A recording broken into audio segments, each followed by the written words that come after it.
है यहाँ पे।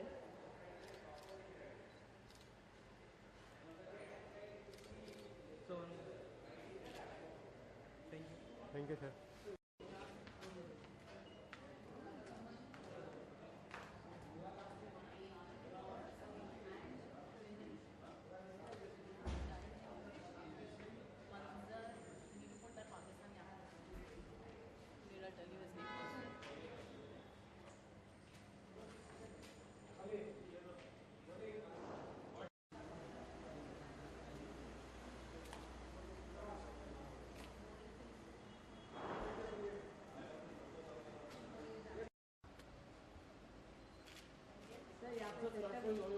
Look centre, look centre, but sir straight sir, look centre.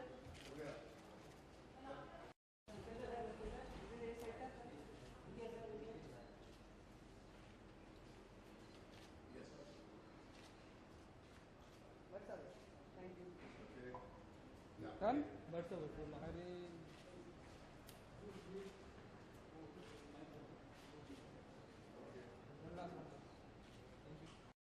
Sir यार सपोर्ट करने आप फिर से आप यारब हमारे होनहार एबंस को टाइम असिस्टेंट रहे थे हमारे, मगर आज हमसे आगे निकल गए हैं। इन्होंने एक बहुत ही कमाल की फिल्म बनाई है, बहुत ही ईमानदार फिल्म है, टेक्निकली सुपर्ब है, और इसकी जो थीम है वो हिंदुस्तान के लिए नहीं मगर दुनिया के लिए बहुत इम्पोर्टेंट है, क्योंकि ये कुरान शरीफ की जो सच्चाई है आवाम तक पहुंचाती है, और जो वो ताकतें हैं जिन्होंने मिसइंटरप्रेट किया है इस मज़हब को, उनको आड़े हाथों लेती हैं निडर होकर। और इस जो इस्लामोफोबिया का जो माहौल है उससे जूझती है।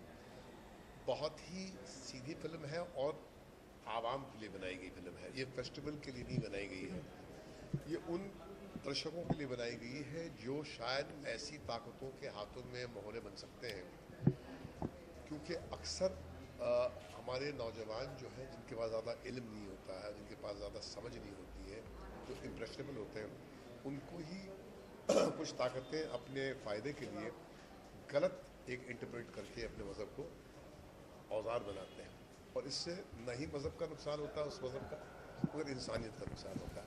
तो ये यारब की एक कोर थीम है। मुझे सिर्फ एक ही बात की तकलीफ़ थी कि ये फिल्म को सेंसर ने डिले किया सर्टिफिकेट देने में, क्योंकि शायद सेंसर जो है वो टिमिड है। मुझे समझ में नहीं आता है, फिल्में जो सेक्स और सेक्सुअलिटी से कनेक्टेड है उसको आसानी से सर्टिफिकेट मिल जाते हैं, मगर जो गंभीर विषय होता है ऐसा, उसको ये सर्टिफिकेट देने से क्यों डरते हैं। फॉर्चुनेटली मेरी बात इन्होंने मानी और जाके उन्होंने ट्राइब्यूनल में फिल्म दिखाई, और वहाँ पर ट्राइब्यूनल के जो हेड थे उन्होंने बहुत तारीफ की फिल्म की, उन्होंने कहा कि ऐसी फिल्म बननी चाहिए। तब हमारी जान में जाने उनको लगा कि हाँ, हमने वाकई एक अच्छी फिल्म को सपोर्ट किया। हमेशा से एक बात जो है ब्लेम की जाती है कि अक्सर लोग कहते हैं कि कुछ एक कम्युनिटीज़ के लोग होते हैं जो इस तरह के दंगे फसाद करते हैं। आप कितना बिलीव करते हैं इन सारी चीज़ों में, और ये जो सारी चीज़ें अक्सर कही जाती हैं? देखिए इसमें देखिए ये तो एक सच्चाई है कि एक ही मज़हब को सेंटर स्टेज पे रखकर उन पे ही आपने उंगलियां उठाई हैं और कलंक उन पे ही लगाया है, जबकि आपका इतिहास, आपके मुल्क का इतिहास, नॉर्थ ईस्ट में सालों से एक इंसर्जेंसी चल रही है। नागालैंड, मणिपुर और आसाम, क्या वहाँ का जो टेरर है कभी भी आवाम अपना मीडिया ने उनको उस मज़हब से आइडेंटिफाई किया नहीं किया। हमारे माओइस्ट इंसर्जेंसी चल रही है, और हाल ही में तो ये कर्नल पुरोहित और साध्वी प्रज्ञा के बाद ये भी प्रूव हो गया है कि एक भगवा आतंकवाद भी जो है कोट अनकोट था, जिसको बहुत देर तक लोगों ने समझा ही नहीं कि ऐसा हो भी सकता है, मगर जब सच्चाई सामने आई तो फिर ये बात समझ में आई कि सब टेररिज्म जो होता है उसका कोई मज़हब नहीं होता। मगर इस्लामोफोबिया जो है वो 9/11 के बाद में अमेरिका ने फैलाया है दुनिया भर में, और उसका दुरुपयोग करके कुछ ताकतें हमारे मुल्क में भी हैं जो राइट विंग पॉलिटिक्स से जुड़ी हुई हैं, जिन्होंने एक ही मज़हब के लोगों को टारगेट किया है कि कहीं भी बम ब्लास्ट हो जाता है तो एक ही मज़हब के लोग लिए जाते हैं। इसके खिलाफ हमने बहुत जद्दोजहद की, बहुत लड़ाई की, मगर ये भी सच है कि इस मज़हब के कुछ लोग ऐसे भी हैं जो कहते हैं कि वो इस मज़हब के हैं, मगर जब वो ऐसी हरकतें करते हैं तो उनको कोई हक नहीं वो अपने आप को मुसलमान कहें। इन्होंने खून खराबा किया है, और गाय को किसी भी आड़ में अगर आप किसी मासूम की हत्या करते हैं तो आप उस मज़हब को रिप्रेजेंट कर ही नहीं सकते। तो ये एक पेनफुल दौर से मुल्क गुजरा, मगर आज लोगों के पास कम से कम ये समझ आ गई है कि टेररिज्म को किसी भी मज़हब से नहीं जोड़ना चाहिए। फिल्म की सर अगर बात करें तो कुछ एक यंगस्टर हैं फिल्म में जिन्हें आप फिर से सपोर्ट करते हुए नजर आए, हमेशा आप नज़र आते हैं यंगस्टर को सपोर्ट करते हैं। देखिए, हमने अपनी करियर में बहुत सारी ऐसी फिल्में बनाई जो सोशली रेलेवेंट थी। हसनैन ने भी बहुत सारी फिल्में ऐसी बनाई है जो बिल्कुल, जिसको आप एस्केपिस्ट फिल्म कह सकते हैं, आज भी बना रहे हैं।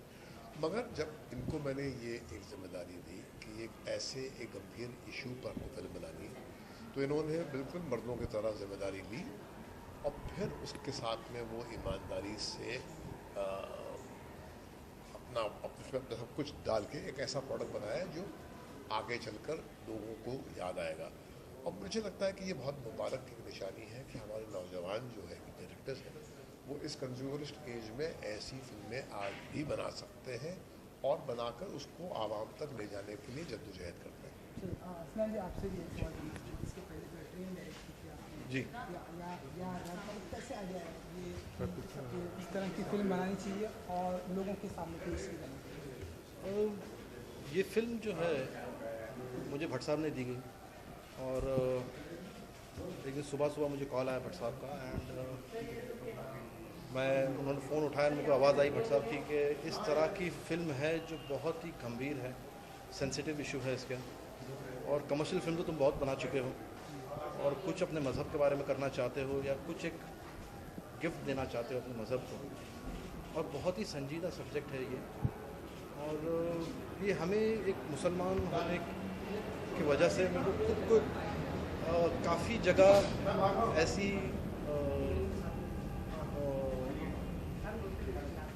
हमको तकलीफ़ें हुई है, जैसे जहाँ कहीं भी बम ब्लास्ट होता है या कहीं आतंकवाद का कोई एक दौर चलता है या कहीं, तो हमेशा उंगलियां उठती हैं मुसलमानों पे, और जो बाकी जो मुसलमान हैं, जो चंद चुनिंदा लोग हैं, उसकी वजह से सब मुसलमान को शर्मिंदा होना पड़ता है, और एक उनको एक रीज़न देना पड़ता है कि भाई ये हम वो लोग नहीं हैं, ये कोई और है। तो ये फ़िल्म उसी के बारे में है, जानने की कोशिश हमने इस फिल्म के माध्यम से बताना चाहा कि ये कौन लोग हैं, ये सच्चे मुसलमान हैं जो इस तरह का जो वायलेंस करते हैं, जो बेगुनाह लोगों को मारते हैं। तो हमने ये फाइंड आउट किया कि ये मुसलमान तो है ही नहीं, उनका नाम भले ही बेशक मुसलमानों का हो सकता है, बट ये मुसलमान नहीं है जो इस्लाम को फॉलो करते हैं, जो कुरान को फॉलो करते हैं, क्योंकि कुरान में कहीं ऐसा लिखा ही नहीं है कि गुनाह को मारो, वायलेंस करो। तो ये फिल्म का आइडिया वहीं से आया।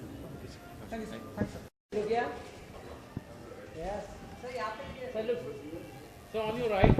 Sir, look right, look right. Sir, look right. Sir, all of you are Sir, look. Sir, यहाँ पे.